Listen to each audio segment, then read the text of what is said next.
Agriculture and fishery, a key growth and employment provider in the Philippines. Accounting for around 10% of GDP, the Philippine agriculture fishery sector's importance to the national economy remains far larger than its direct impact on the bottom line. The industry and crucial employer, accounting for 26.7% of the country's 43.4 M strong labor force, and is one of the few trades available for many Filipinos living in remote, less affluent regions, with President Rodrigo Duterte announcing the Philippine Development Plan 2017-2022 and its aim to reduce poverty from 21.6% in 2015 to 14% by 2020. A logical place to begin would be the agriculture sector, as the rural population collectively lives within poverty range of 35 to 40%. The sector also plays directly to another of the President's talks points about focusing on agriculture, tourism, and manufacturing, with much of current industrial activity already devoted to downstream processing of agricultural products. Economic contribution.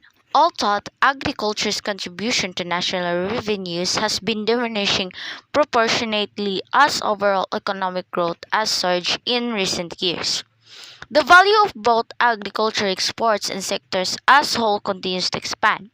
Agriculture, hunting, forestry, and fishing together contribute 9.7% to the Philippines' fourth quarter GDP in 2016, down by 1.1% year on year, according to the Philippine Statistic Authority. Severe weather fluctuations have led to erratic output in recent years. For example, long dry spells in 2015 combined with extensive damage caused by Typhoon Lando adversely affected the sector, which saw production rise by just 0.11% since 2014. The crops and fisheries segments saw production fall by 1.95% and 1.96%, respectively, over the course of 2015, while the livestock and poultry segments grows 3.8% and 5.7% respectively. The prolonged dry spell continued to adversely affect the crop segment in 2016, leading the agriculture sector as a whole to decline by 1.3% as the case in 2015. Productivity increases in the livestock and poultry segments were not enough to offset the losses incurred in the crops and fisheries segments. Budget. In recognition of the sector's importance, the Department of Agriculture receives one of the largest budgets of any government department behind those related infrastructure, development, education, defense, and social welfare. In 2016, the agriculture sector as a whole was allocated 59.9 billion, up from 53.31 billion the previous year, along with another 10.29 billion distributed for agrarian reform in 2016. One of the primary current challenges for DOA concerns how to adequately and efficiently distribute these funds, a task which past has been made more difficult by lack of institutional consistency in many years. As a result, numerous development programs have not been employed as effectively as they could have been due to shifts in policy priorities over the time of lack of local level interaction and capacity. If the government leads agriculture development, you will face the problem of absorption capacity. Rolando T. D. Professor and Executive Director of the Center for Food and Agribusiness at University of Asia and the Pacific, told Obiga. If the government leads agricultural development, you will face the problem of absorption capacity. Rolando T. Dai, Professor and Executive Director of the Center for Food and Agribusiness and the University of Asia and Pacific, told there must be a shift towards more private sector and local government unit-driven development because centralized development did not work well in the past. Spending cuts. This challenge were reflected in 2015 2017 budgetary projections, which have actually been scaled back despite a pledge by the government to renew its commitment to support the agriculture industry and reduce rural poverty rates. Planned expenditure for the sector has been reduced for 53.82 billion for the year will belong to 71 billion requested initially by Emmanuel Peñol, the Secretary of Agriculture. The reason behind this cutbacks is not reduce the resource available, that not cut waste and focus efforts on more efficient programs. This had resulted the largest cuts coming from the office of the secretary, which said that over 5 billion had been trimmed from this budget, reducing from 40.33 billion to 35.23 billion in 2017. While the program is retained exceed their 2016 founding levels, whether this reallocation of resources will have a positive effect on this agency's effectiveness remains to be seen. Stop loss. The primary food staple the Philippines and the rest of the region is rice, which is an important part of the daily diet. However, with the country lacking the climate and larger basin presents other rice-producing nations as Thailand, Myanmar, Cambodia, and Vietnam. It remains partially dependent on rice imports despite ongoing efforts by the government to attain self-sufficiency in this key commodity. These plans are embodied in the Food Staples Sufficiency Program, which was rolled out in 2011, with the goal of achieving full domestic rice and stuff by the end of 2016. Time frame has since been prolonged to 2020, with a production target of 21.67 tons. There are many routes to self-sufficiency in scientific developments can be big help. The use of modern farming technologies such as hybrid and genetically modified seeds as a way of improving productivity in agricultural sector. Reduce production. The hotter, drier air brought by El Nino weather phenomenon towards the end of 2015 and into early 2016 had negative effect on rice production across the country. As expected, consequently, rice in core production in 2015 fell by 4.3% and 3.2% respectively compared to 2014 levels.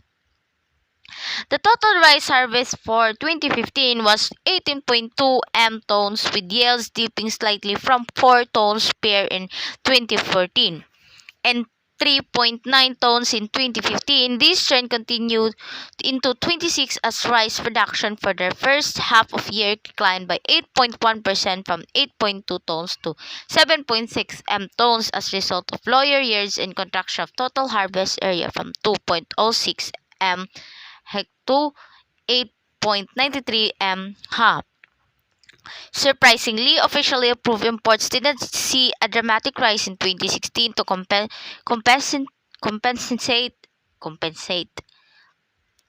and rice prices remained relatively stable. Coconut. Coconut is the important contributor to the sector, although productivity is major concern in the industry. Whereas Philippine farms average 47 and 50 nuts per tree per year, Brazil average 400 nuts per tree, Thailand 115, Indonesia 120.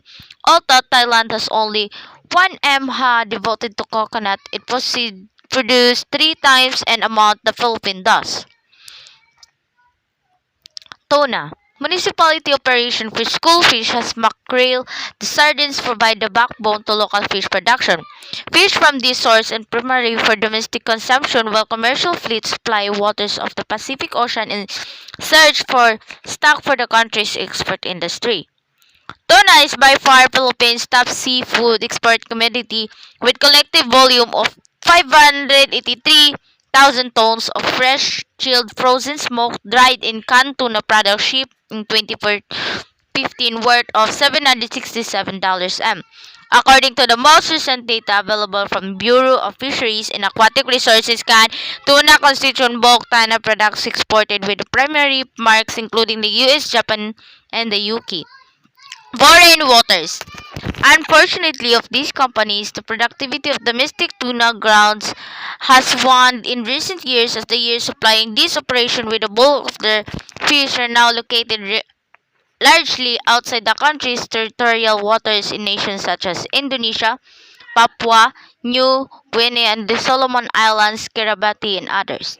Taxes the platform fisheries companies must pay permission to fly foreign water often to steep price in additional because the Philippine companies have little say in how other nations manage their fisheries.